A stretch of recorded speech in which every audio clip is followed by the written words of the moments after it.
C'est une aide vitale pour 4 millions d'habitants, des femmes et des enfants pour la plupart. Nourriture, eau, médicaments acheminés par l'ONU arrivaient en zone rebelle non contrôlée par Damas, par Bab el-Hawa, principal point de passage en provenance de Turquie. Autorisation renouvelable tous les 6 mois, elle expirait lundi.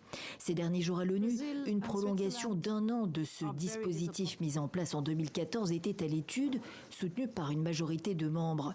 Proposition revue à 9 mois pour tenter de convaincre la Russie réticente. Sans succès, Moscou y a opposé son veto. Le résultat du vote est le suivant. 13 voix pour, 1 voix contre, 1 abstention.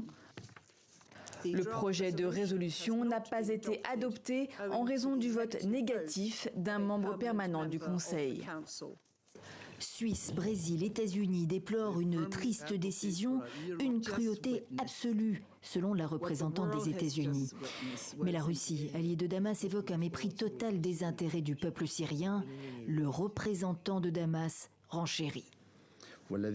Ceux qui, aujourd'hui, ont parlé de vie ou de mort doivent lever leurs sanctions inhumaines contre les Syriens au lieu de pleurer sur le sort des Syriens.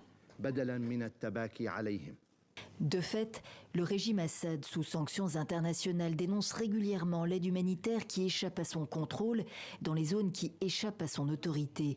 La guerre civile est gelée, mais pas réglée. Restent 2 autres points de transit de l'aide d'urgence depuis le séisme en février dernier, opérationnel en principe jusqu'à mi-août, sans toutefois compenser les quantités qui transitaient jusqu'ici par Bab el-Hawa.